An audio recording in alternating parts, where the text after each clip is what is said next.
Blog Talk Radio.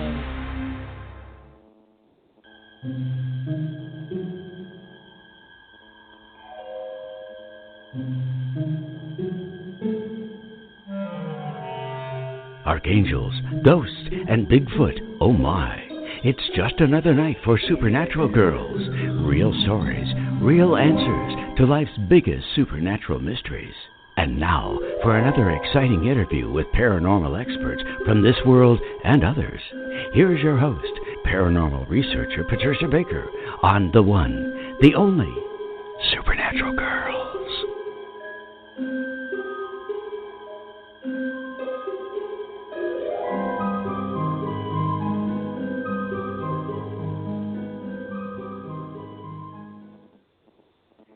Welcome, everyone, to another exciting episode of Supernatural Girls Radio.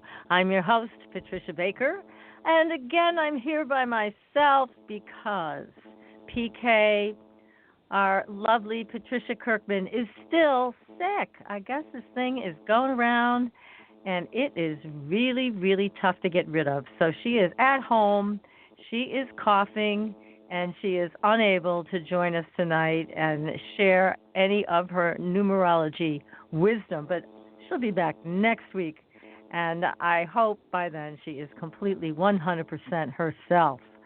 So tonight we've got a great guest and an incredible story that he is going to tell us all about. We have Paul Blake Smith, and he is the author of 3 Presidents, 2 Accidents, and MO41, the Bombshell before Roswell. Now, I didn't know this. Maybe you didn't know this as well, but there was a crash before Roswell, and there were bodies. And we're going to hear all about what happened from Paul Blake Smith in just a few minutes. But first of all, you must go to our Facebook page and take a look at a video that showed up on YouTube, and it was only identified as 123. And it was a video that was posted that shows a huge space station type UFO flying behind the moon. It is there. I tracked the video down. I posted it on our Facebook page. So please, you guys, go take a look and tell me what you think. It's really incredible. I mean, they can't get away with hiding much from us anymore. They certainly weren't able to hide this. And somebody posted it fairly anonymously with that title, 123, but guess what? We found it anyways. So take a look at our Facebook page for that. And also, a very sad story, unfortunately, North Korea is now executing psychics. So apparently, people in North Korea turn to psychics and spiritual advisors because obviously they don't trust their government, and the government doesn't like it. So just recently, 3 women were accused of what they call superstitious behavior and receiving money for telling fortunes. So they were tried in a public forum, and people were dragged out into the street to witness all of this. And immediately they put to death 2 of the psychics. That is awful. And the 3rd one, life in prison.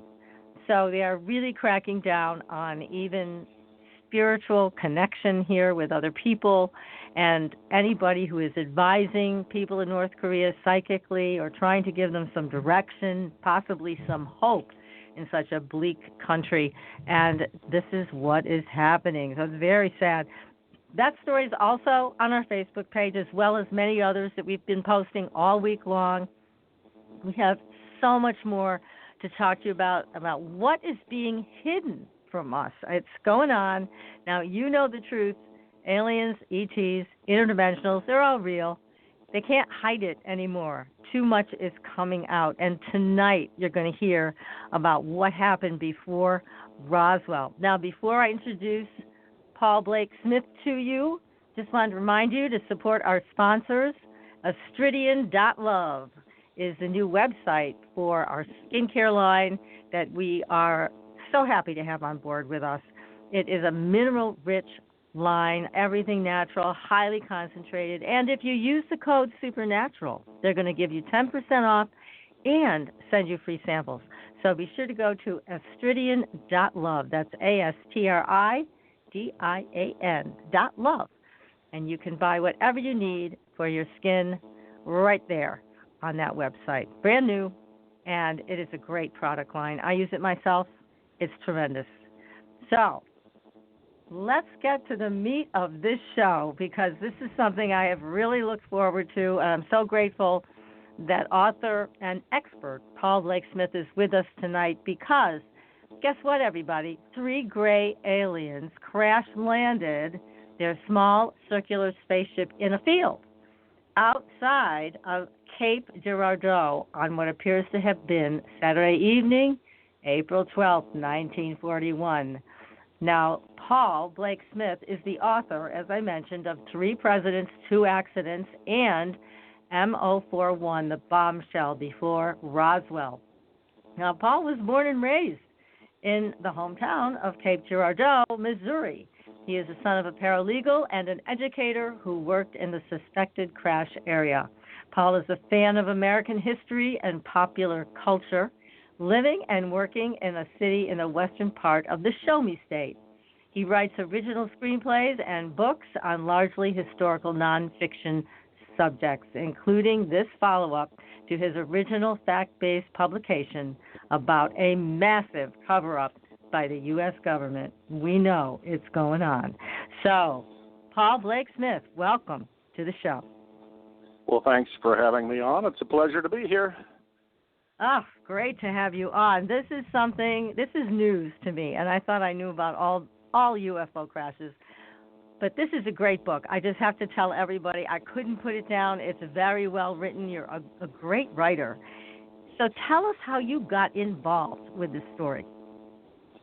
I began to hear just bits and pieces of this around the year 2000, and I thought, oh boy, this is my hometown. I'd love to hear more. Where can I get a book? And as the years went by, there's no book. There's just a few paragraphs, a few chapter mentions briefly in other UFO books. And I thought, no one's investigated this? No one's written a whole book and dug into this?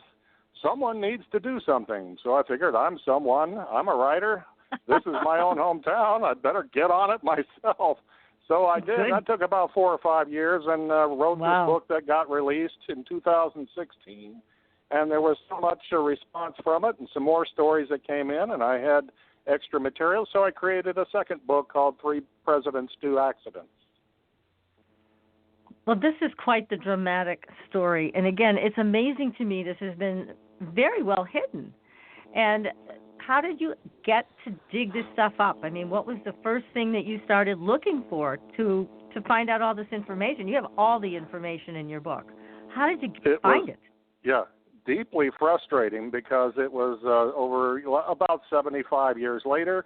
Everyone was sworn to secrecy at the time. There were just little bits of rumors floating about in the air. I managed to talk to some people. They were getting pretty on. And so many people have passed on, and in many cases their children are passed on. And there are just a few documents floating around that make reference to the Missouri discovery of 1941. If you want to know more about that, you can go to majesticdocuments.com or seekingmoinfo.com. These are 2 excellent sites with UFO documents. But that was part of the story, and then I started to look online and find information in topics forum about some local people who had looked into the case a little bit, and they had information to share, including one young man who claimed, my grandparents owned the farm where the crash occurred and wouldn't tell me much about it. So I went back to this area and looked it up, and there was this old man who had bought the farm from my parents after World War II, and he told me he was digging in the dirt and found these weird bits of metal with strange imprint symbols on it. And he couldn't tear or cut it with the sharpest kind of cutting blades he had on his farm. And it was just the strangest thing. He had not been told of any crash, the old man. So he said he gathered up all this stuff that he pulled out of the dirt and put it in his barn, and he won't tell me what he did with it, according to the young man on the forum. So It's another frustrating aspect. Yeah, I'm sure the old man is probably deceased by now, and he hid his goodies, and who knows, maybe those got swiped by somebody. But it's another exciting, tantalizing aspect of the story that there could be some still physical remnants, spaceship crash debris, just hidden away, maybe even a safety deposit box. It could be, and gosh, wouldn't we love to get our hands on it, huh? Oh, yeah, you would be making history. Oh, really? Now, this was an interesting crash, and for a number of reasons. But what was most interesting to me is it seemed to take the government a bit of time to get themselves there and start interfering and swearing people to secrecy. So that was kind of interesting that it took them a while to figure out what was really going on. The newspapers sent their own photographers, 2 of them apparently, with big old flash cameras they used back in those days, and started digging into the story, thinking they've got a big tale to tell. And this should have been the biggest bombshell of all time, because Roswell, no one had heard of Roswell. That was 6 years later of the UFO crash in 1947. America was not even in World War II yet. Much of the world was. We were still kind of neutral when this crash occurred on a farm outside of Cape Girardeau, about a dozen miles or so from the downtown area. Cape was a town of about 20,000 people back then. And the media started recording the story until the military showed up and said, we'll take those notes, we'll take that camera and that film, and they stole every bit of evidence.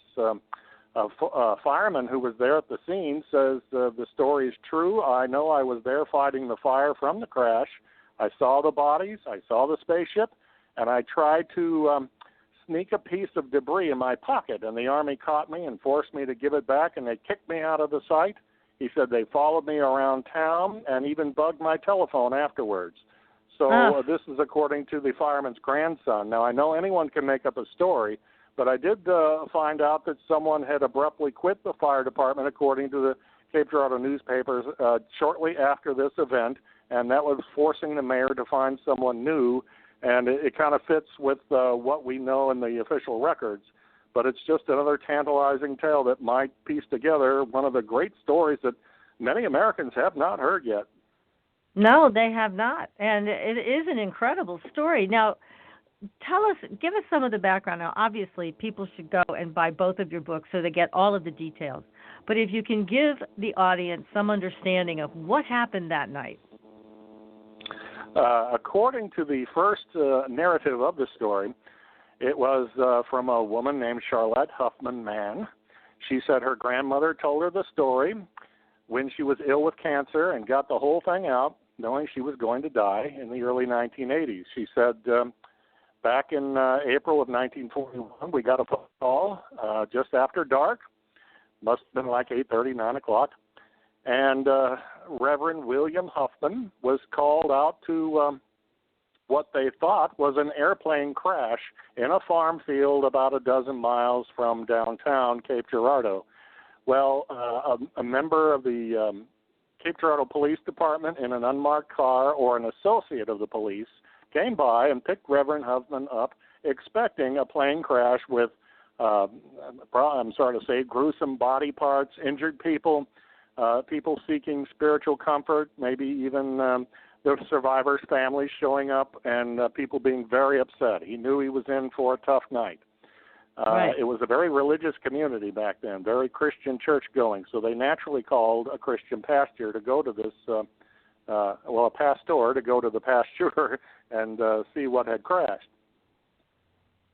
When he got there, he said, well, there was a crashed vehicle, all right, but there were no wings. It was not cylindrical. It was circular.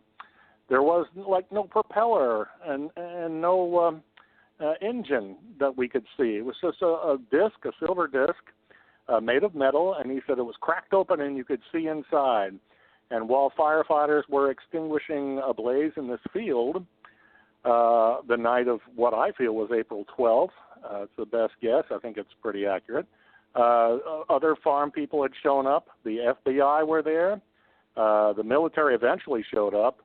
And the news people were there, the sheriff was there, and some deputies, and they were poring over this crashed debris, shiny metal in a field, and 3 really weird bodies. They were only about 4.5 feet tall, big, round, bulbous heads, your typical grays with black eyes, huge black eyes, long, thin arms and legs with 3 fingers and a thumb, long digits, and they had either crinkly skin or the flight suits were very metallic and crinkly, one of the two. It could be that either the flight suits or their epidermis, their skin, reacted negatively to our oxygen-rich atmosphere.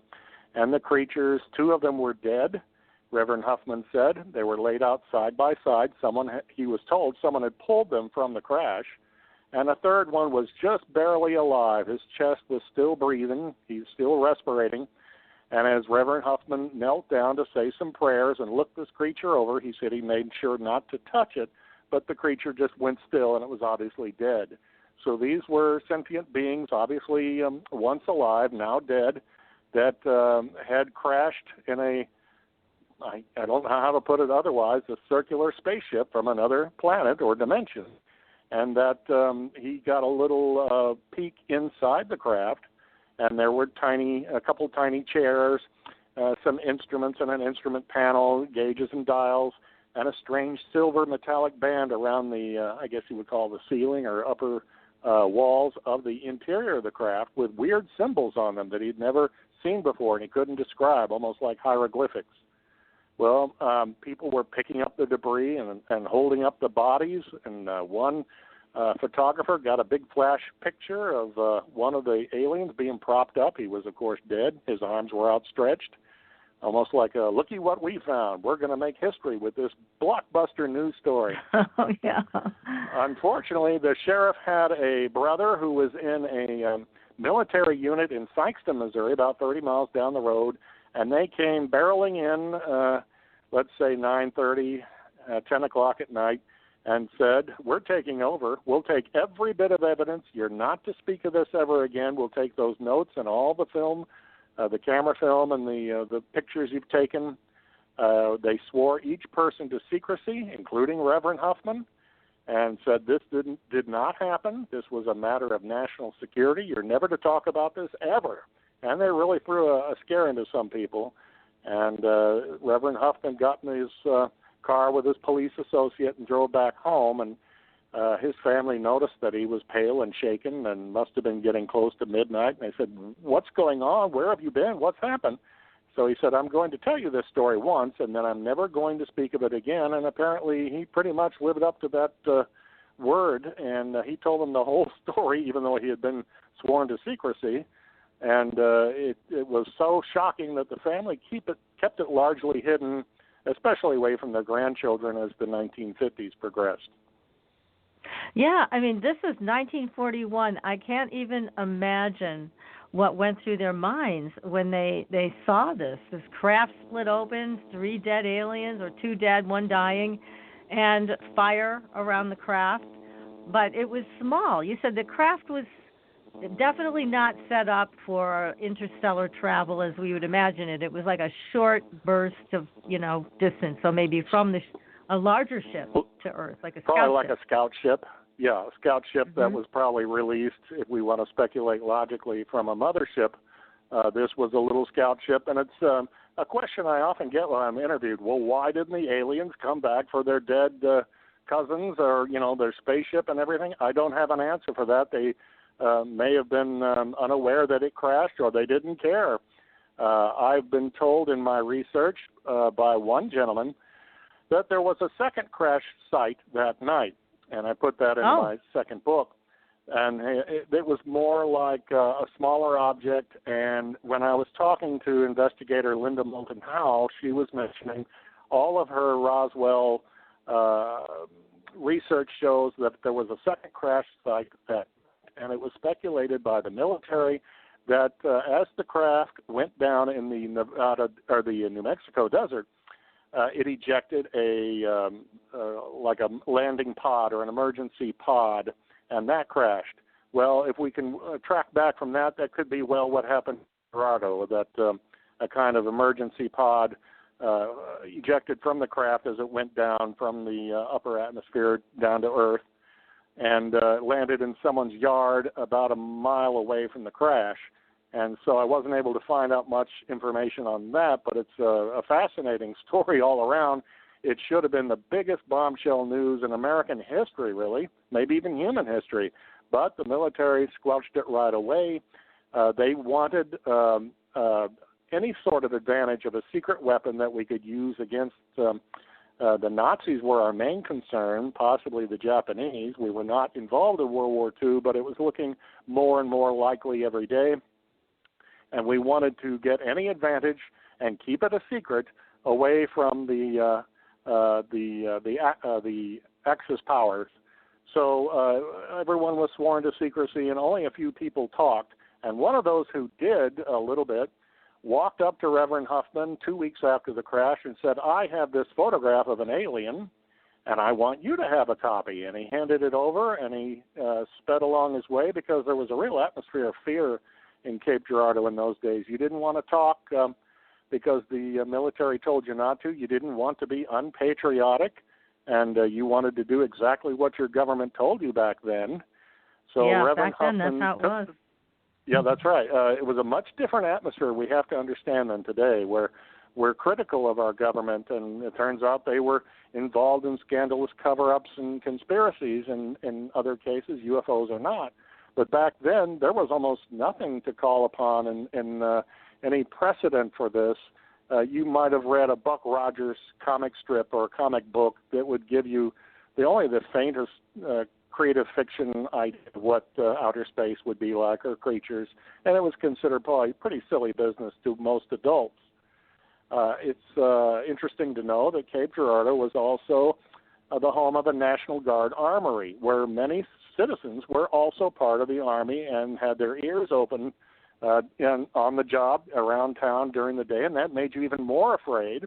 In 1906, we had a young Army enlistee who had trained in Cape Girardeau and lived that summer in Cape Girardeau. His name was Harry S. Truman, and he was a United States Senator, in 1941 in Washington, and he had a sudden strange attack in his chest pains, and they thought it was a heart attack, apparently that night or shortly thereafter, and it turns out it was mostly gallstones. But he was in Washington at the time, and he had campaigned in Cape Girardeau the previous November, I believe it was, or at least the fall campaign, where he was running for Senate again in 1940. So Harry was kind of a fairly powerful senator who was ready to start some military funding and financing hearings on Capitol Hill the following Monday. And so he was around the Capitol building, which if you were reading, if you're up to like chapter 2 or 3, you see where that connection comes in.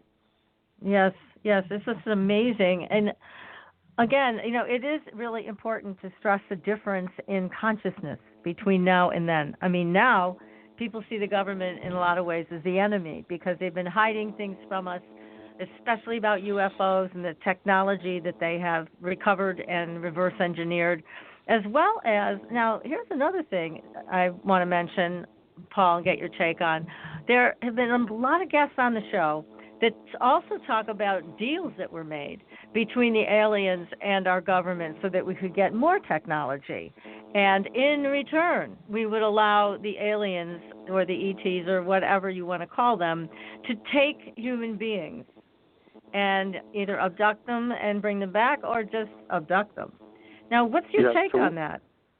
I had not much knowledge until the past 4 months.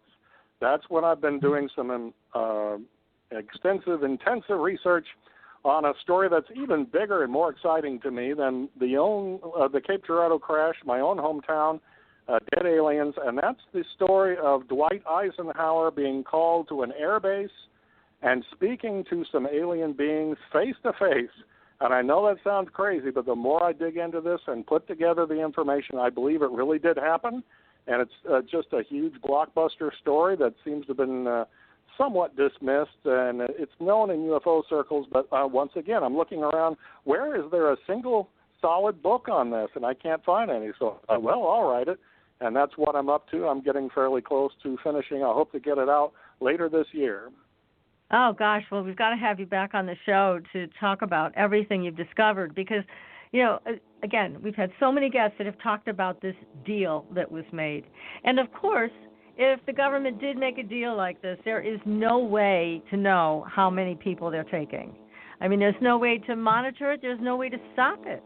So it's one of the... Yeah, and the deal was apparently initiated by President Eisenhower that night.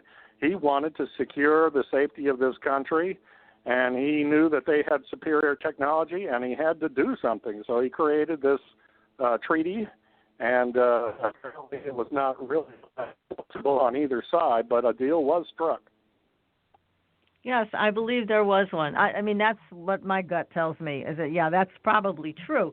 And that may be one of the biggest reasons why the government does not want to have any disclosure around this. Because if this ever came out, I mean, it's not people being scared of aliens. It's people being scared of what the government did. And how, we were just some type of, barter for something else that they wanted. And it's unacceptable, obviously. And I think it would and people would just be out of their minds with anger if they knew that this was, in fact, a deal that did take place.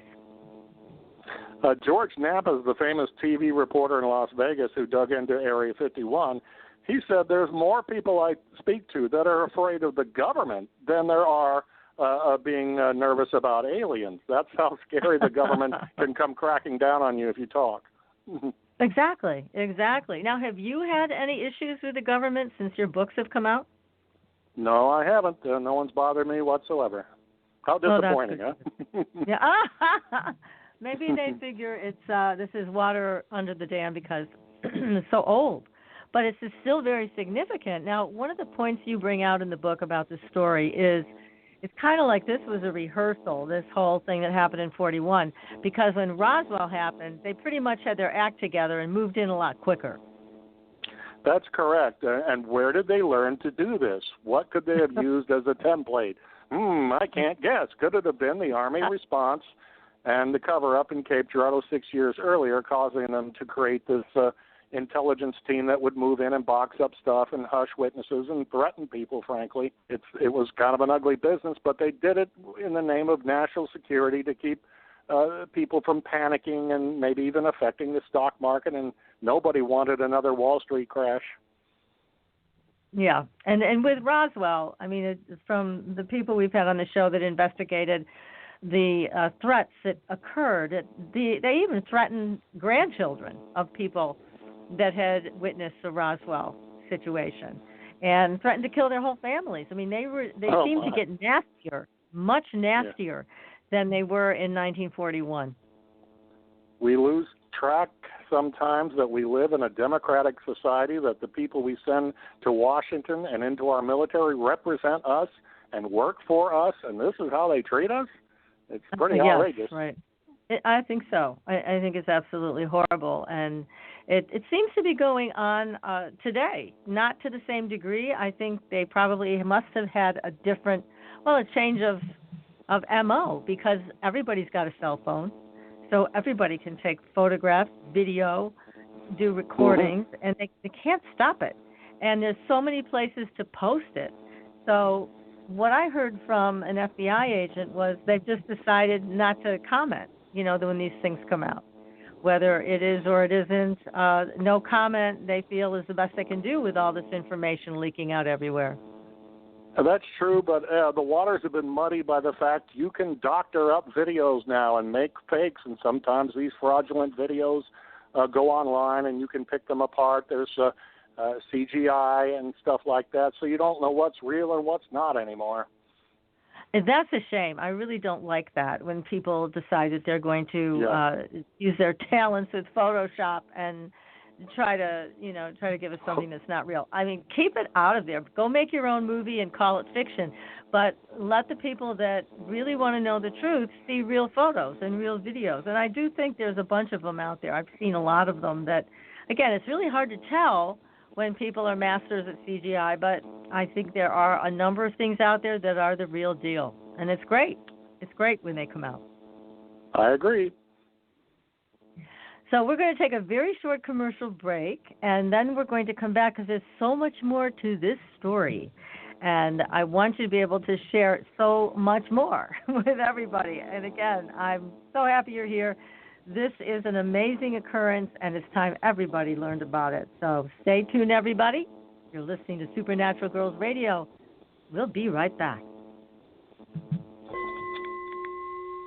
Are you ready for a new experience of freedom and powerful connection? Would you like a positive, effortless change in your life? Then come to CosmicFusion.com, where we offer the most advanced energy clearing and expansion techniques in the world, with a quantum vortex energy to activate your divine blueprint and life's purpose. When your soul leads the way with cosmic fusion and quantum vortex energy, you can break clear of past difficulties and blocks with the power of the source. With cosmic fusion, the source energy does the work for you. It's easy and effortless. Listen to our free meditation right from our Cosmic Fusion website, the Cosmic Code Meditation. Sign up for one of our interactive webinars today. Come to Cosmic Fusion, www.cosmicfusion.com, to experience an effortless awakening and transformation. Are you ready for an upgrade? Are you ready for a new experience of living in the fifth dimensional magic and powerful connection? Then visit CosmicFusion.com today. CosmicFusion.com.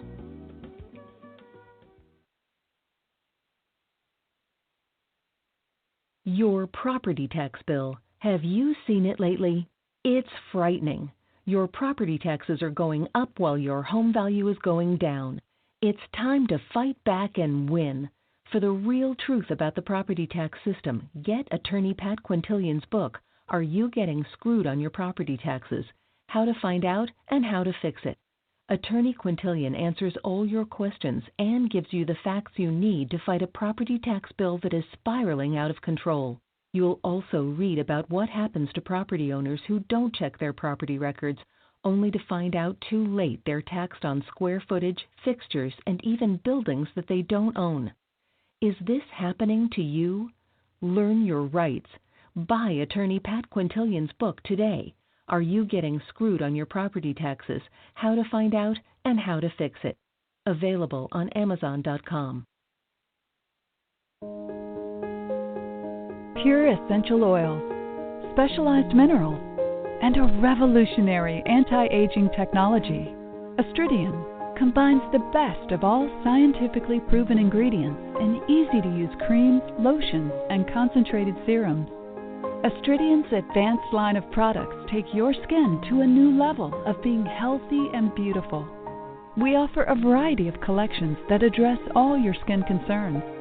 The Essential Anti-Aging Series treats and moisturizes your skin for a long-lasting, younger look. The Multivitamin Series promotes healthy skin with high-quality vitamins and minerals. The Sports Series restores skin from cellular damage and stress. Astridian also offers a revitalizing solution for hair and a professional series for doctors and medical spas. Visit astridian.love today and begin your new journey to healthy, beautiful, youthful skin. Astridian, beyond your expectations. Welcome back, everyone, to Supernatural Girls Radio. I'm your host, Patricia Baker, and I am here with author and expert Paul Blake Smith. We are talking about the crash before Roswell. Now, Paul, was there any reports that you could dig up about autopsies that were done on these aliens that were recovered? Not per se. There's a few mentions in memorandums from none other than President Roosevelt, who talked about the celestial wonders that have just come to us, and forming a non-terrestrial science and technology committee to deal with these things that have taken everyone by surprise, possibly a 1942 Battle of Los Angeles recovered craft, but certainly in the 1941 Cape Girardeau affair, producing bodies and needing autopsies.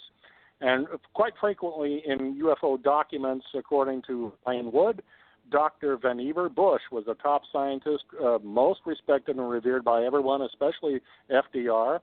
And guess who went strolling into the White House for a meeting in the Oval Office with FDR just a few days after the Cape Girardeau crash? It's Dr. Vannevar Bush, and he would undoubtedly have been consulted about doing an autopsy on the recovered craft, and a physician was also called in at that time who would have undoubtedly been trusted with the bodies. Let's find out what makes both tick. I'm sure this would have been top secret material. President Roosevelt referred to these as affairs of state or state secrets. So he wanted to weaponize basically whatever he could to give us an advantage in the impending war. And I feel that he did, but I really would love to see some autopsy reports on Cape Girardeau specifically. I bet they would match up with most any reports you got from your typical gray crash recovery, gray aliens. Oh, yes, it sounds that way. And there has also been some talk about the aliens being part robotic or something like that. They're not full biological beings. Have you heard about that? Yeah. I have heard, while it may be somewhat speculative, it makes sense in that they were all three identical, as if they just came out of a cookie cutter or a Jell-O mold. They all had the same features and either wore the same thing or had the same crinkled skin. And so if they were individuals like you and I, how come there were no differences between them? They could be somewhat mass manufactured by a higher intelligence, a more humanoid type of alien who wanted like an assistant or a robotic obedient slave, and they created these entities that would follow their dictates. You can go all sorts of directions because, once again, the government has hidden the facts from us. But you get things in dribs and drabs, and one of those is androids and the kind of technology that America's probably working on right now. Yes, exactly. And that would kind of add up as to why other aliens wouldn't come back to retrieve them. Yeah, they wouldn't care that much. They're just like maybe worker bees. Slaves. Worker bees or shepherd dogs or things that creatures that took their orders, and they're a dime a dozen. We'll just go get some more. Yes. I would imagine any higher intelligence, though, would want to keep their spaceship away from human beings to, recover and weaponize and reverse engineer and such. But that was not the case. None came back in Cape Girardeau. It was all scooped up that night by the military and taken to an air base. Apparently in Sykeston, and the next day flown to Washington, where we get into another weird, wild twist in the story. Yes, let's go there. What happens next? There's a report from a Reverend Turner from Ohio, who was a cousin of Cordell Hull, FDR's Secretary of State. And Reverend Huffman had nothing to do with this in Cape Girardeau. It was Reverend Turner Hamilton Holt, I believe was his full name. Well, Reverend Holt went to Washington to visit his cousin. They were pretty good friends. And Secretary Hull said, I've got something I want you to see. I want you to swear to never tell anyone what you're about to see ever again. So he swore them on the steps of the U.S. Capitol building, where Harry Truman worked, by the way. And they went down inside the U.S. Capitol about 7 or 8 stories below the legislative offices and buildings where Congress works every day. This was undoubtedly the Passover Easter break where no one was around. So it was a perfect time to hide something. And Cordell Hull led this man down a hall to this special locked storeroom. And they went inside, turned on the lights, and inside, Reverend Holt said there was a cut-up circular spacecraft. It was in like pie pieces. It was made of silver and silver metal or nickel and shiny, and it was obviously crashed open at one point. And there was a box of debris, shrapnel, and there were 3 bodies, 3 dead aliens in 3 glass jars. This was recalled by the daughters of Turner Holt, who said that Daddy told us this story one time, that there were these crash recoveries taken to a special storeroom below the U.S. Capitol building. Now, I know that sounds like something out of the National Enquirer, but I got a confirmation from this and a phone call about 2 years ago from a gentleman who said, my father worked for the Franklin Roosevelt administration, and on my last day of school in May of 1941, he took me on the Capitol building subway, and we went underneath the Capitol, and my dad led me from the train inside the Capitol down some corridors, and he opened up this special storeroom. And he said there were the aliens in glass jars and a box of debris and the metallic ship in pieces. He said that whole story is true. I saw it as a little boy. It was my last day of school. My dad just simply said, oh, this must be some sort of storeroom. Let's keep moving. And they turned around and walked out.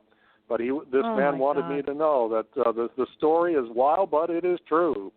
So when you think about it, where else would the military and the government and FDR, confined to a wheelchair, would put this recovered material from Cape Girardeau, at least in the immediate term, where they could study it, where the possibly heads of Congress and the military, the trusted generals and everyone who was assembled in Washington, where could they go? Well down below the Capitol in this special storeroom.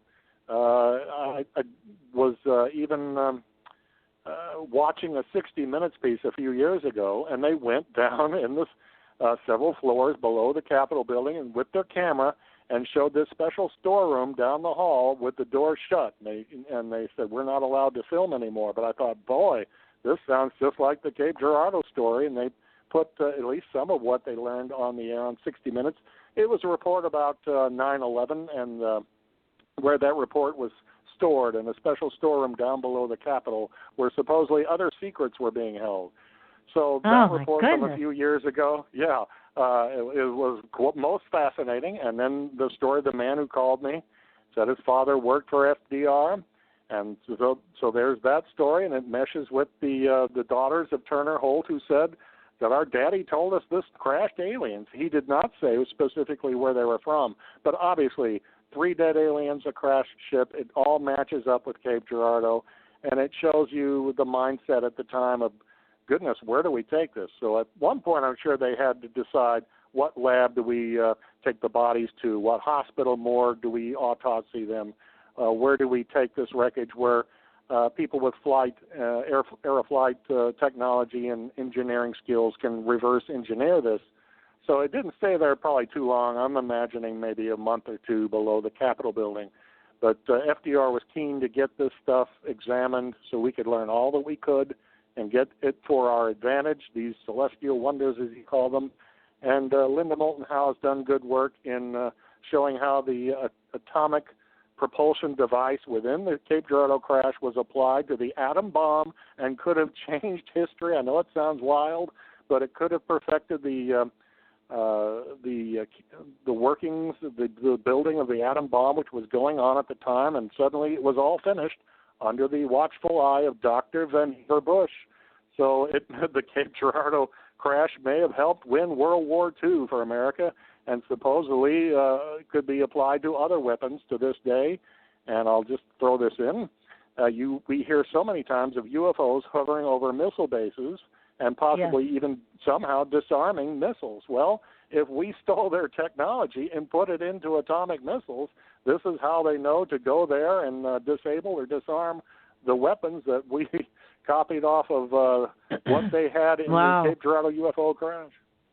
You know, you raise a really interesting fact here. That's a really good thought. I love it. We've had Robert Salas on the show, who was present at one of the bases where they had the nuclear missiles and the UFOs came and shut everything down. And, again, very credible witness, a part of the military, and he just told us, yes, this is what happened. Plenty of witnesses. So it's interesting, though, what you're adding to the mix about we had the technology that we reverse engineered or got somehow from the aliens anyway. So no wonder they had the ability, besides that they're so far advanced beyond where we are. I mean, we're probably like little ants to them.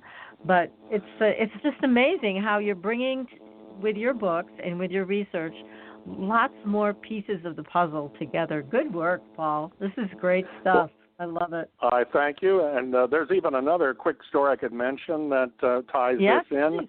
There's been a UFO researcher who found a scientist who was at a 1962 nuclear test site with some other scientists, and apparently they were playing cards and waiting for this nuclear bomb detonation to go off.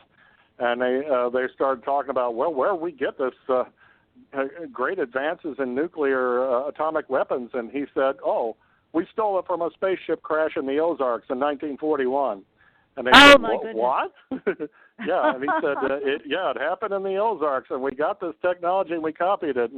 And this other scientist remembered this and reported it many years later, and it all fits that we got atomic secrets to get the advantage over our enemies from the Cape Girardeau UFO crash. Gosh, well, they were really taken unawares by this crash. It sounds like it was the first time they ever had to deal with it then. Yeah, I don't know how many other crashes there are. And I will also add as a side note, I've never seen a UFO myself. I know nothing about firsthand witnesses of any other story. I've not investigated like Roswell or San Augustine, I think is the name of the place. Or I'm reading in my Eisenhower book research today that there was a crash of a disc in the Oregon-California border 1 month before Eisenhower went on this special trip to Edwards Air Force Base to speak to aliens. So there are apparently a number of other crashes. An excellent book for looking it up is called Magic Eyes Only by Ryan S. Wood. He's an excellent researcher who's collected all sorts of tales, and there's a good-sized chapter on Cape Girardeau. He was able to help me from time to time with answers to questions I had in emails, and so he's a good fellow. And I was able to contact only a few other people because I was such a nobody. I tried to contact, let's say, MUFON, and they never even got back to me because who Paul said, oh my gosh. Yeah. Oh. So I'm not critical. I just that I'm a complete nobody, at least at that time. I probably still am. But it was tough to research this book. Being a novice, this was my first book. And I think it turned out pretty well. It got good reviews, and you could see the cover of it and the mention of Cape Girardeau in Ancient Aliens. I think it ran in 2017 on a story on Ancient Aliens Beyond Roswell, and they show my book cover and talk about Reverend Huffman and the Cape Girardeau story, but only briefly.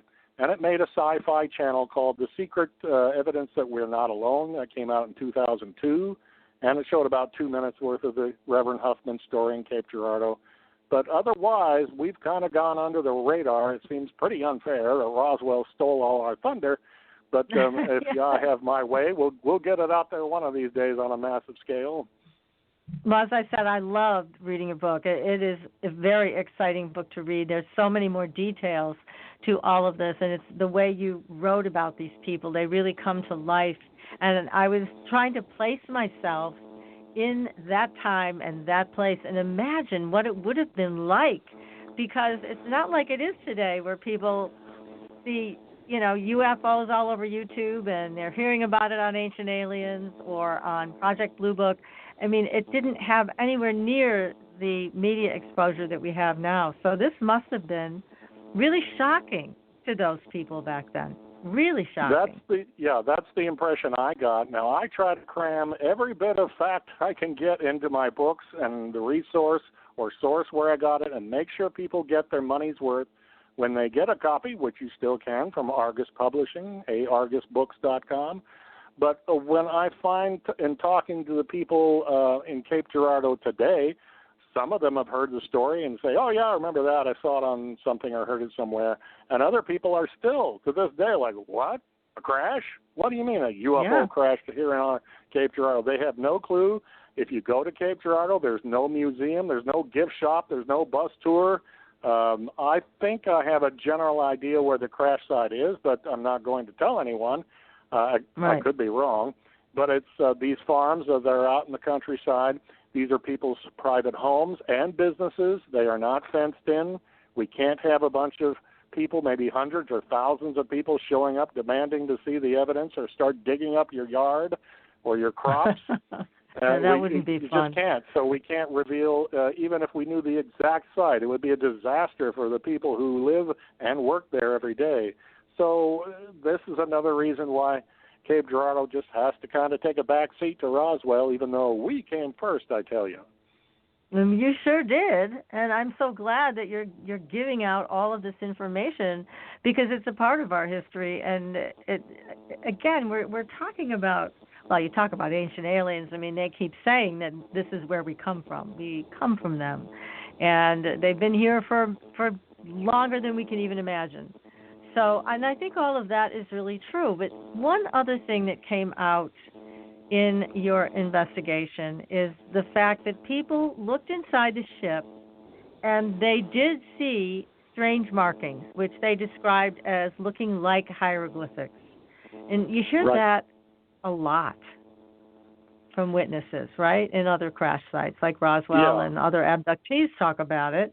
And also the landing in the UK on the military base. They also said the same thing, these hieroglyphic symbols, or what looks to be like hieroglyphics. Linda Moulton Howe has done some interesting work, and not being the world's biggest scientific brainiac, I'm a little bit lost when she says there's binary code embedded in these symbols and there are messages, and it's starting to make more sense. I hope she's able to get these thoughts out. She it will no longer be on Coast to Coast AM with her Earth Files report, to my surprise, but she's continuing her research and appearing at the conventions where she prominently mentions my book, and I'm proud to say she even says, and it's been on tape and they've shown it to me, Linda says, I wish everyone on Earth could read this book by Paul Blake Smith. I thought, wow, that's a commercial endorsement right there. That's a great one. It would change your mind, I think, that if you thought aliens were not here observing us, you might have a complete U-turn. If you're skeptical of Roswell, if you think somehow that was a fraud or something, the Cape Girardeau crash might help to change your mind. It does appear we are being observed by various alien races and that they're not perfect. They don't understand our gravity, our electromagnetic atmosphere, our gravitational pulls, and how storms can come up, just like American pilots crash their airplanes. Aliens can, who are not familiar with this planet, can easily crash a spaceship. And I often hear that question, well, if aliens are so advanced and smart, how come they keep crashing and ending up dead? And I'm thinking, well, we're so smart, we have all this aeroflight technology, and we keep crashing. And we know our atmosphere and our weather and the weather reports. And so anyone can make a mistake. No one's perfect.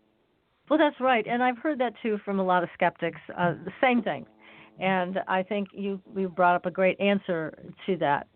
And I would hazard to guess that with all the many hundreds of thousands of spaceships that we've been visited by, there's just a very, very small number that's crashed compared to how many have been in our atmosphere or have been watching us or doing other things to us. Very small percentage that has crashed. So I feel it is a little cheated. Yeah, I feel a little cheated on a personal level. My grandfather was a judge in Cape Girardeau in 1941. He had just been city attorney, but my father and my grandmother talked him into giving up the job. He was so gone from home so often. So he might have been in power on that Saturday night as a city attorney called into the crash site because it would have been a legal matter, and the city had to respond and make sure no one had their goods stolen if it was an airplane crash and that bodies were handled properly. Well, my grandfather apparently didn't go to the crash because he had been promoted to a judge, and he didn't talk too much to me as a little boy. He was a pretty quiet man. He had things on his mind. So if he ever knew about the crash, like secondhand stories, he did not tell me. And he passed on in 1983. Yeah, so there's another missed opportunity. My grandfather was pretty good friends with a man named Rush Limbaugh the First. Oh, wow. He was an attorney. Yeah, he was an attorney in Cape Girardeau and a leading Freemason. And the mayor was a Freemason, and a notable police officer who may well have been called to the crash site was a Freemason.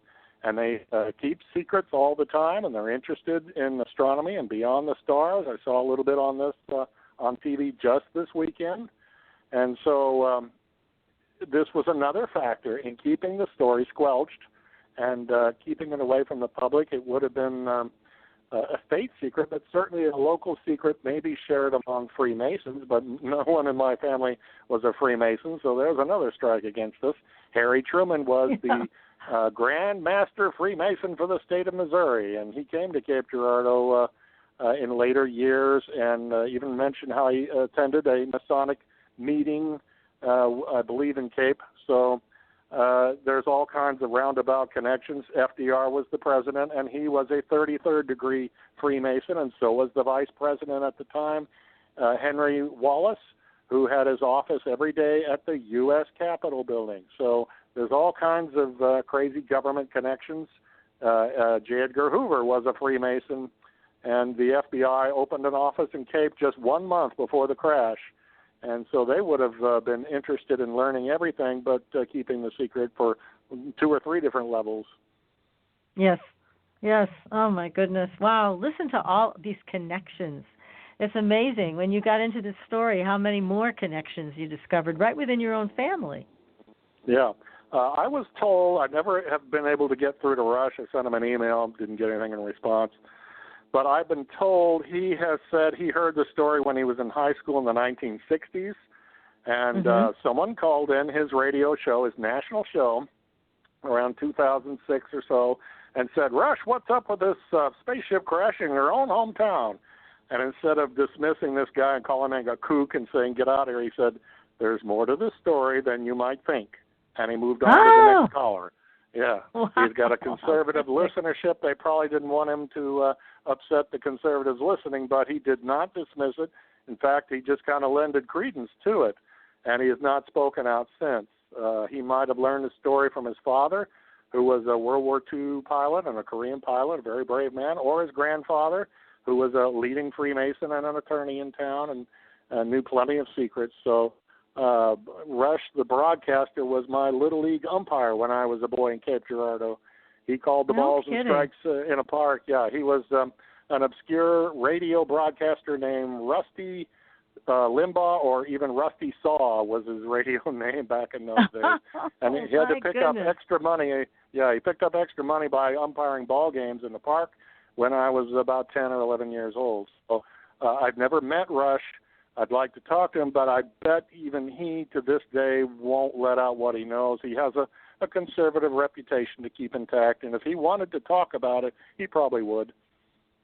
He might. And, again, he has a specific agenda with his show, which is quite different from a show like ours. But, I have to tell you, I find a lot of conservative people who embrace all of this information about UFOs.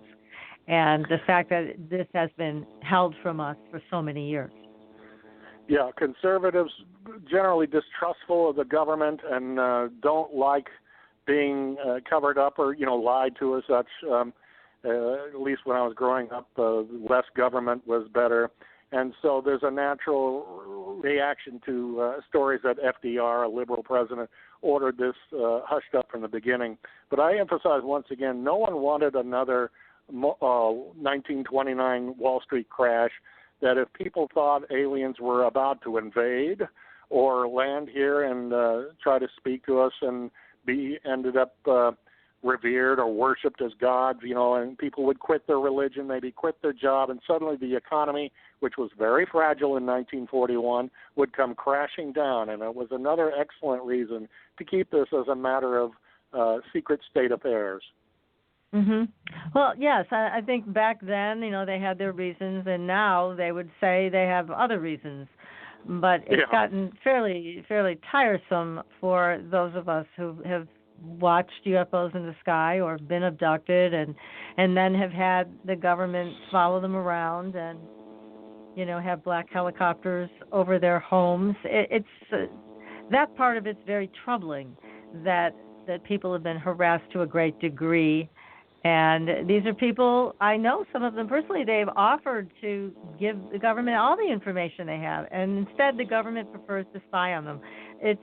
That's not fair, in my opinion.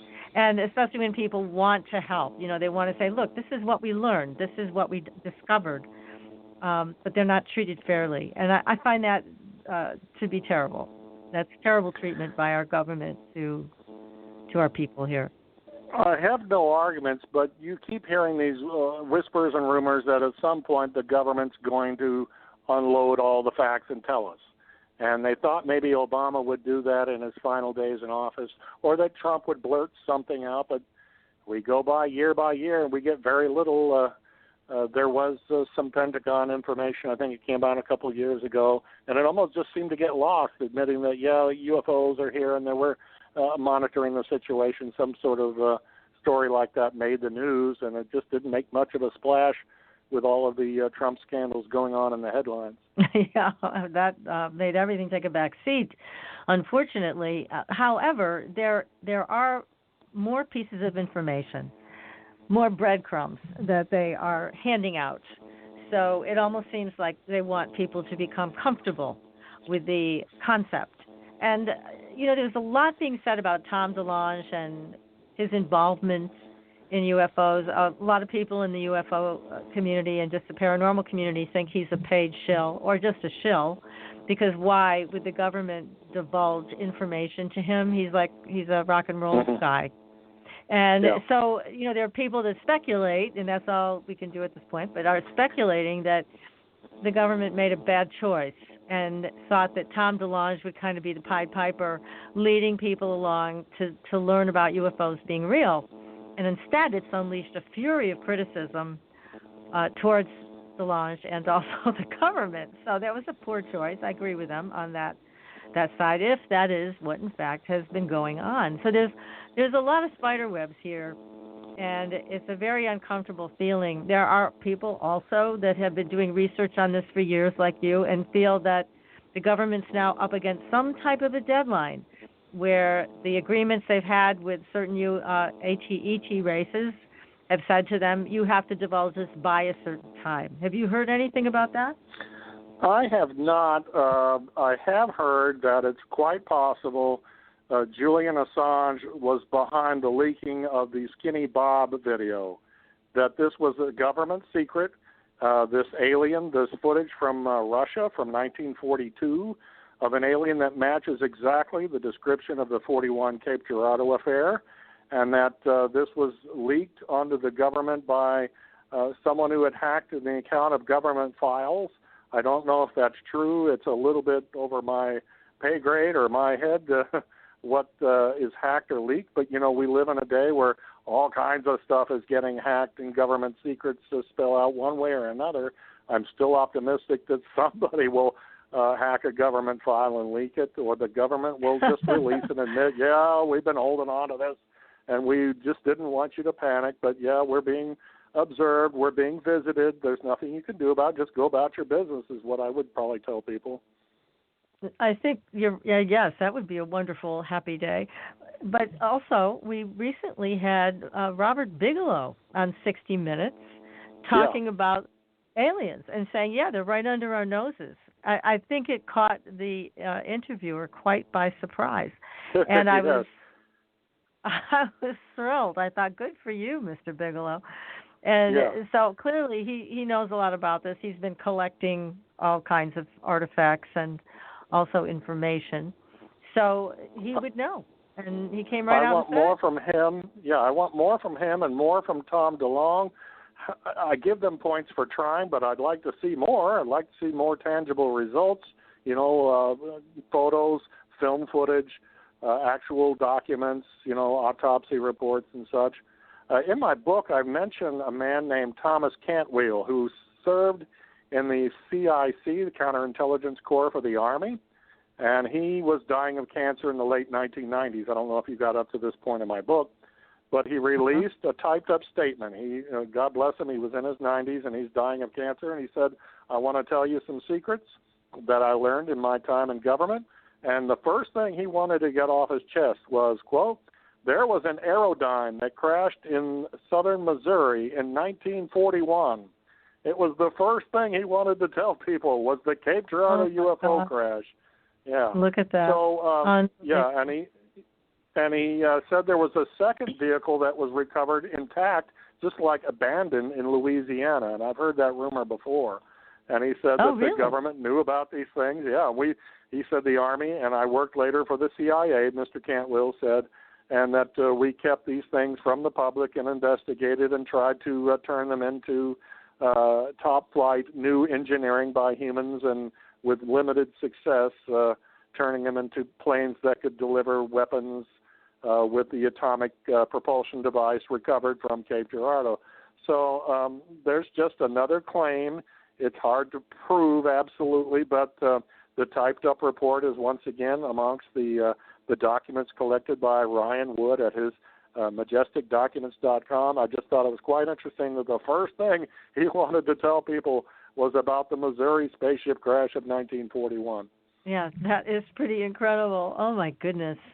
Now, you also talk about Carole Lombard's death being UFO-related. Tell us about that. I began to read bits and pieces of that on the Internet for many years ago, like over 15 years ago, that these blacked out government documents were released 40 years after Carole Lombard's 1942 death. And they all pointed to these strange lights in the sky over this mountain where her airplane crashed, and she died tragically along with about 21 others, including top flight American test pilots. It was an extremely valuable load of human intelligence going across the country, raising funds for the war effort to fight the Nazis, when her plane mysteriously crashed into the side of a mountain on a crystal clear night. What could have caused it? Well, it turned out the government was collecting information at the time that the people saw this yellowish or amber-colored UFO, maybe a red and yellow one also, hovering over the mountain 30 minutes before her plane came along, and her plane suddenly lost power. And it's reminiscent of the movie Close Encounters of the Third Kind, where you saw Steven Spielberg utilize real UFO stories of how UFOs or spaceships from aliens came along, and their power source or system is different from ours and cripples our airplanes or trucks. So you see Richard Dreyfuss struggling to get his truck started. Yes. And entire neighborhoods go dark because the power station is out. Well, this happens. These are real-life stories, and apparently one of the first ones, and it was swept under the rug by the government, happened some months after Cape Girardeau. When Carole Lombard's plane crashed, it had come close to this hovering UFO. We'll just call it one, even though there might have been more. It lost power and went into a nosedive and then pulled up and was making, quote, porpoise dives in the air towards the end before it veered right into a mountain, and everyone died instantly. And President Roosevelt kind of hushed this factor up, at least the FBI did. They refused to release documents for 40 years, and only under the Freedom of Information Act, heavily redacted, but it still tells you about the various lights, and there was more going on, but it had to be blacked out and covered up. And so this is a terrific story. No one's written about this. So I included it in a bonus chapter in my second book, Three Presidents, Two Accidents. And to me, that's the second big accident that was somewhat hushed up at the time, that this was a point where American scientists were reverse engineering the Cape Girardeau crash recovery, the atomic propulsion device, looking over these bodies. Did we pay a price from an airplane crash? And it's interesting to know that the plane took off from at one point, the Dayton area where Wright Field, Wright-Patterson, and all that reverse technology was being done, probably even at the time, and had to be utilized for the war effort, and things had to be kept secret. So this made me really want to dig for more answers. Just a totally mysterious, exciting story that no one seems to have glommed onto before. I was glad to get that out. I thank you for bringing that up. Yeah, this really captured my attention. Again, everything that you've uncovered is so fascinating. But one of the things that you said about this, excuse me, is that Carole Lombard was warned not to get out of plane by Gene Dixon. Tell us about that. She was in Los Angeles. She was on her way to a hair styling salon, and out popped Gene Dixon, who was like a young 16, 17-year-old, I think, at the time. And she shook hands with Carole Lombard and had a terrible premonition. She said, "Oh, Miss Lombard, you must stay out of the air for the next, 6 weeks. I see great danger for you." There might have been a second psychic warning. There were a number of warnings from other people associated with Carole that something terrible was going to happen. In fact, the head of the Treasury Department called her the night before she left and urged her again, do not go by airplane, like he had a bad feeling. She went with a publicist who woke up in a cold sweat the night before he left on this bond selling tour with Carole and said, I just dreamed that I was in a horrible plane crash, and if we go by airplane on this trip, I will not survive. I will not come home alive. And the man, of course, died in the airplane crash. He was not able to talk Carole Lombard out of going. This was January of 42. Her own mother warned her, it's not safe. I have a terrible feeling. Please don't take the airplane home. She felt she needed to get home to her husband, who was having an affair, Clark Gable, the famous movie star. So she rushed home too quickly, and her plane encountered these strange UFOs in Nevada over Mount Potosi, and it crashed. And it's not far from where many other UFO sightings have been over the years, Area 51, S4, and all that sort of stuff. So I was glad to piece all of that together and give readers a really interesting story that they've never seen before. Like I said, I like to cram as much really juicy, fact-filled information and not get off on crazy conspiracy tangents, wild alien invasion threats and all that stuff. I try to give just the facts, ma'am.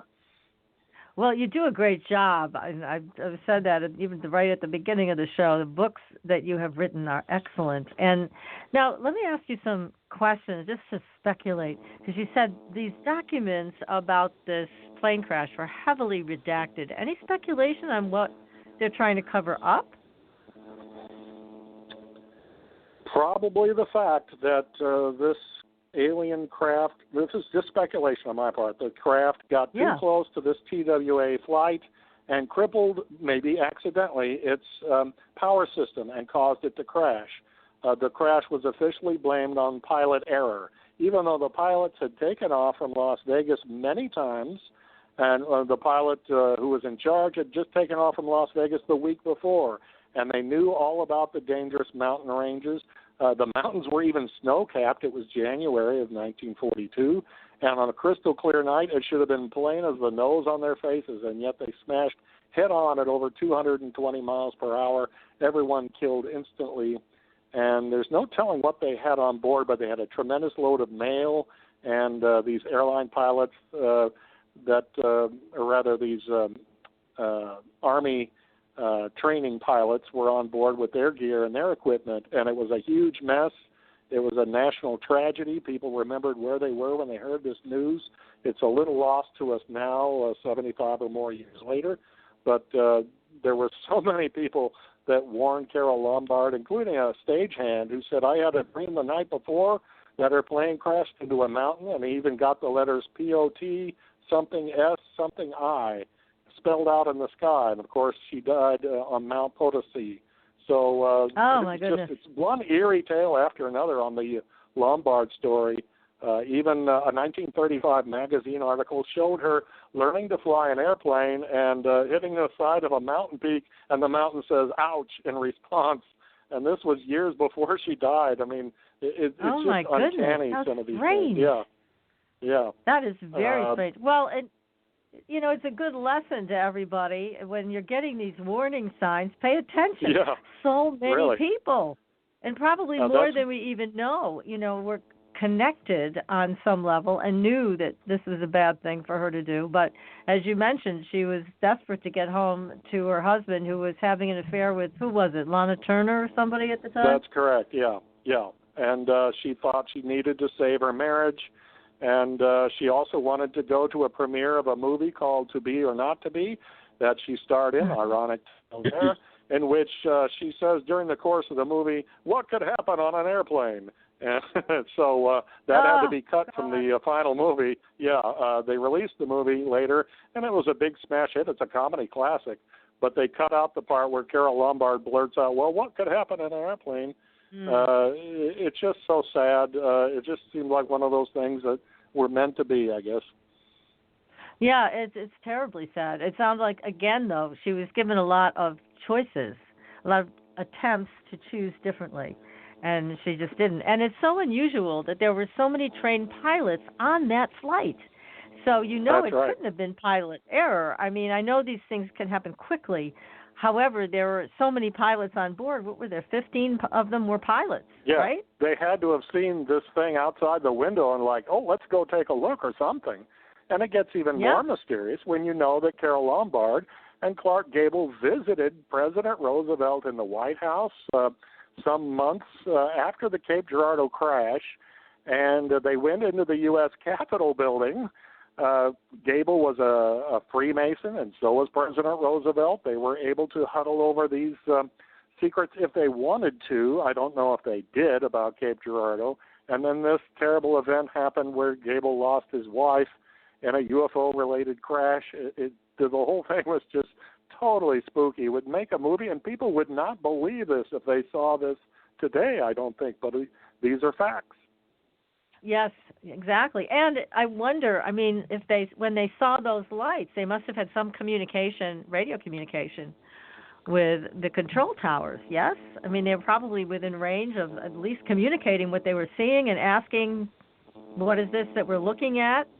Are there other flights on this flight plan?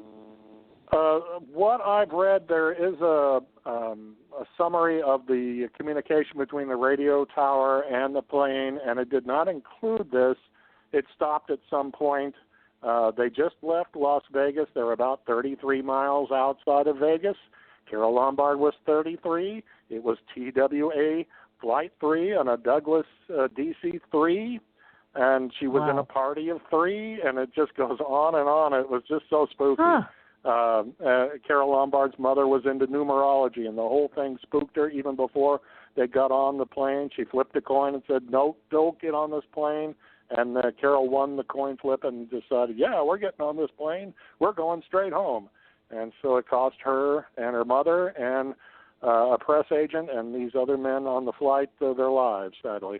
Oh, terrible. It was an instant death, if there's any consolation. Everyone died, when they hit the side of a sheer cliff and at 220 miles per hour was a gigantic mess. It was, at the time, the worst plane crash in American aviation history. And people in Hollywood especially were devastated. They shut down the studios for like a half hour in a tribute like nothing's ever been seen before or since. Everyone knew Carole Lombard and loved her. And they offered to give her a gigantic military funeral, and Clark Gable turned that down and wanted to do things very quietly. And then when he died in 1960, he was buried in the crypt right next to her in accordance to his wishes, and that's about where the story kind of comes to an end until those documents got released in the 1980s. Gosh, what an incredible, incredible story. So many synergistic elements that came together to warn her, but she was headstrong, and she just decided to go ahead anyways. What a shame. Gosh. Now, going back to some of your early research and with the Cape Girardeau incident, you talk about, I'm not even sure the question to ask you about this, but it's so strange. You talk about wrinkly silver, either a covering or a skin. Right. That sounds different than a lot of the other gray aliens that have been described. I've never heard this wrinkly thing. What do you think? Could it have been a massive heat shock that went into that craft that also created this? I mean, I've never heard about all these wrinkles. It's strange, and it's possibly involved that the space suits that they could have been wearing were closely connected to the air filtration system within the craft, and when it cracked open for whatever reason, it could have deeply affected not only the skin but the space suit and caused this wrinkly, crinkly kind of look to it. This is according to what Charlotte Huffman's grandmother told her about what Reverend Huffman said that very night, what he saw. And there were flames all around and people with flashlights and car headlights. So he was able to see things fairly well. It might have been a bit difficult in the moonlight. It was unusually warm that Cape Girardeau night. So the year before, around Easter, it was a snowstorm in Cape. So on 1941, around Easter time, it was temperatures were up near 80. And could this have caused some sort of factor in the crinkling of skin along with our oxygen-rich atmosphere that aliens were not familiar with? We could speculate. I'm not an expert on these sort of matters, but I read some sort of document alleging to have been about gray crash recovery, and it talked about how their bodies or their flight suits might have been linked in with the air system and waste management of their bodies and the craft itself, synergistic, as you might call it. I just am at a loss on quite how to put that. So I can't explain it exactly other than we're talking about alien, advanced, otherworldly materials, either bodies or fabrics, and so weird things can happen, I guess. Exactly. Yeah, weird things do happen. Yes, and because I know we've heard from guests also that some of these crafts are really biological crafts. The crafts themselves are alive. So that may be something tied into what you just mentioned about how it's all connected, their life support and everything else. And when that goes bad, then this is what happens. So it's an interesting thing because I had never heard that before when other people had described either seeing bodies or alive aliens, gray aliens. I had never heard that particular piece. But certainly they had been through a pretty vicious crash, and so anything is possible from that point. Now, with the hieroglyphic type of writing, did anybody think to write that down? Did you encounter anybody who had done that? No, I sure have not. I would sure like to see a recreation, but you hear that in other UFO crash stories, don't you? That there's this strange hieroglyphic type writing, and what does this mean? The symbols that we've never seen before. I have not seen a reproduction of the Cape Girardeau symbols, and so it's just another mystery, unless that farmer comes forward with the debris that he had these strange imprints on. Oh, gosh, he better. Yeah, I would love to see that. Yeah, get me a bucket of that crash material, and I'll bring you some strange symbols, I promise. Yes, and I know that people talked about it for vent waters. Larry Warren talked about that. And you mentioned, Linda Moulton, how also having somebody turn this into a binary code, and I believe somebody did that with the Bentwaters hieroglyphics. And they did get some type of a message. Yes, so I've heard that before. It's very interesting that that's what that is a symbol of. So, gosh, there's so much to all of this, and you've uncovered incredible amounts of facts with the people that you've interviewed. It's amazing. Is there anything? Go ahead. Go ahead. Yeah. I was just saying, of everything that you have investigated with all of these events, is there anything that I mean, it's all very surprising to some degree, but is there anything that really caught your attention, maybe shocked you more than anything else? Well, that's a good question. And I guess not. I don't want to get too heavily involved in other UFO tales, so I won't muddy the waters of Cape Girardeau. So when people ask me about what about this or Roswell, or what about this other crash, and I'll say, well, I don't really know too much. All I know is of what mostly happened in my town and how this be explained and what happened to the material. But some of the wildest stuff comes out of this, such as the U.S. Capitol building.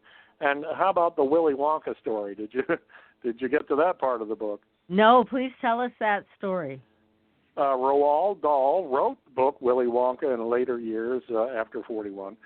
But he came up with a sequel called Willy Wonka and the Great Glass Elevator.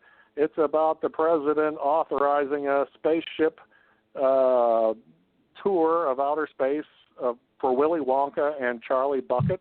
They take off in this metallic vehicle, the Great Glass Elevator, mostly glass and metal, and they encounter aliens in space, and they come back and talk to the president in the White House. Well, I got a copy of this book, and it shows the original artwork, and they show a president seated all the time with glasses, and he looks just like FDR. And it turns out Roald Dahl was stationed in Washington, D.C. in 1941. He was a spy for the British intelligence agency, and his mission was to squeeze every bit of data he could from the Roosevelt family. So, oh, my goodness. Yes, he and his boss sent this report to MI5, I believe, military intelligence, that for some strange reason, President Roosevelt has a space plan in mind. He thinks they're going to somehow send some sort of spaceship to the moon and claim it for American property and stick a flag up there. And this was his idea. And they said, we don't know quite why President Roosevelt thinks they can send a spaceship and have a space program. Well, they didn't think too much about it, and Roald Dahl and his boss in the spy business at the time were kind of laughing. Then in 1969, what happened? We sent a spaceship to the moon, we planted an American flag, and claimed it as our territory. Exactly right. As Roald Dahl said back in 1941. He learned not from like Nixon or JFK, but from Franklin Roosevelt, who, of course, as we know now, had possession of an alien spaceship from Cape Girardeau, and they were reverse engineering and trying to turn it into aerial craft of their own to fight in the war. And so the whole thing kind of makes sense now. And so it Willy really Wonka, does. Roald Dahl went on to write Willy Wonka, and then seemingly took aspects of the Cape Girardeau affair and created a sequel of going into outer space and maybe trying to get to the moon and coming back to talk to a president who looks like FDR. In fact, his name in the book as the president is Gilligrath instead of Roosevelt. And it's an interesting aspect, and it's like, can this story get any weirder with any more twists and turns? You're finding that out as you read the books, yeah. That's right. Again, it's a great, great book, and it is called 3 Presidents, 2 Accidents. Now, you have a new book you're working on. Now, what is the title of the new book? The Eisenhower encounters, that he may have had at least one encounter with humanoid-type aliens at Edwards Air Force Base. The late Art Campbell's an investigator, said Eisenhower also showed up a year later at Holloman Air Force Base in New Mexico and may have made contact with aliens there. I know it sounds crazy. We are not talking about gray creatures, but human-type aliens that look pretty much like us. They were like cousins to human beings, you might say, and they wanted us to stop our nuclear weapons program, our detonations and testing in the atmosphere. It was threatening to pollute our planet and leak into outer space, and they wanted this stopped. And Eisenhower was not of a mind to take that advice, and he was really rattled by this landing and wanted it all hushed up. So I'm piecing that together, and it's a really exciting, interesting story. And what may have happened 10 years later, I won't give you any specific clues on that. When we get together on a future show, we'll go over all the details when that book comes out. Well, I can't wait. I mean, this has been a wonderful evening spent with you, Paul Blake Smith, and hearing all of the incredible details. And again, everybody, if you want to hear the entire story, get the book. It is a great read. 3 Presidents, 2 Accidents. It is a terrific book, written again by Paul Blake Smith. Now, this is available on Amazon too, right, Paul? Right. MO41 was the first, and the second, 3 Presidents, 2 Accidents. They should be available on Amazon. I believe still are. Or you can go directly to Argus Books, where they'll send you the books at a reasonable price and pay for the shipping. And that's always a good deal. That is a good deal.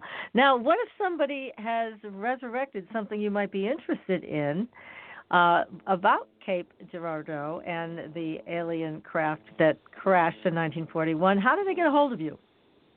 I have a special Facebook page where I've been contacted by a number of people with interesting little side stories, like my grandmother told me this, or my mother swore she talked to Reverend Huffman the day after the crash and said that admitted the story was true, and there's no. Is that under your name, gun, or is that under the book's name? It's under the Facebook page. It's called Cape Girardeau's 1941 UFO Crash, America's First. So you can look that up on Facebook. Yeah, and I've got lots of pictures and captions and information. And if you want to send me some information you want kept anonymously, I will do that too. If you don't want your name mentioned, I don't have any plans now for a sequel on the Cape Girardeau book unless something really explosive happens. So I would be willing to listen if you got more information, but I don't have enough data for a third. Okay. Well, again, Paul, thank you so much. We're going to have to end tonight. We'll be back next week, everybody, with Eric Raspel, Biodynamic Magic. See you then. Thanks for listening. Tune in next week for another radio adventure with Supernatural Girls.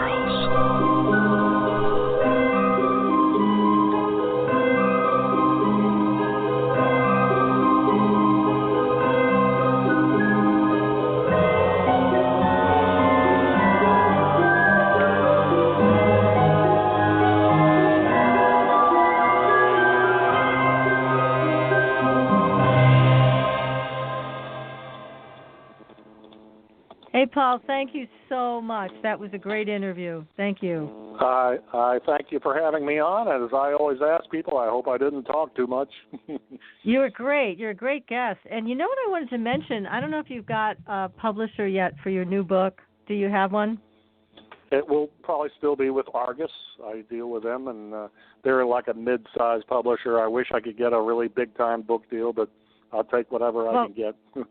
Here's what I was thinking. You know, we had the guy on the show that wrote the book called The Presidents and UFOs. You familiar with that one? Larry Holcomb? Was that Larry Holcomb? Yeah, we had Larry on. Yeah. Now, he was published, just so you know, with St. Martin's Press, and St. Martin's did a really good movie deal for him with Sony Pictures. Wow. So if maybe I were I'll give them a... yeah, I would see about getting your book there, especially since they've had such success with Larry's book that on this, it's a similar topic. It's obviously not the same, but it's similar. They might have a real interest in this. And if I were you, I'd try to sell it there. They have printed up a really good book by Larry on Presidents and UFOs. It's like a hardback. I consulted it in my research for the Eisenhower tale.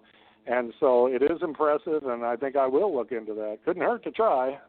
Well, yeah. I mean, I was thinking about that while we were talking, and I would really love to see your book there rather than with Argus. I think that, again, given what Larry shared with me, as I've spoken with him at length about this, they sold the rights to a movie to Sony Pictures.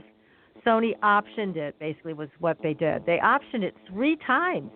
So not only did he get a hefty advance for the book, he got paid for 3 different options that Sony took out on the story. So he just kept getting paid over and over and over again. So do you happen to know which presidential story he is going to get turned into a movie? They just optioned all his, of them? Yeah, all of them. Oh. So, well, I hope anyway, they don't do the Eisenhower one, because that's my territory. I know, but here's why I'm thinking, it may be smart of you to reach out to St. Martin's Press, either yourself or get an agent who could do that for you and see if they'd be interested. I think your book might be a good match for them. And even if it's not a good match for St. Martin's, because they've already had Larry's book out there, I would try with another larger publisher, and I would use Larry's book as an example, that your book is comparable to this and certainly has the potential for just as many sales. So whether you go to Random House or one of their divisions, but I would start with St. Martin's and shop it around. Well, earlier when I'm working on these books, Argus gave me a chance and they published them, and I'm very grateful. But I would like a bigger book deal, maybe hardback or more publicity. Argus does a little, they try, but obviously these are all kind of paperback type approaches that many people have never heard of Argus. So I think I will give that a shot, and I thank you for passing that along. Oh, absolutely. And again, one of the things that I thought was so phenomenal for Larry is the fact that St. Martin's does have those kinds of movie contacts, because you and I were discussing how hard it is to get them. But if you're with a big group like St. Martin's, then they have those contacts. And then it makes sense for you to work with them on a movie deal, because then there's a good chance it'll get done. Well, I will formulate some thoughts and get it down at least in an email, if not a printed letter, or try anything. Smoke signals if I have to. I've got it down as a note here for me to do. And again, I thank you. You're welcome. Let me know how it goes, all right? And we're definitely going to have you back on the show. So you just let us know when the book's going to drop, and we'll have you back on. I appreciate it. Look forward to it. Okay, Paul. Take good care, and thanks again. You too. Goodbye. Bye-bye.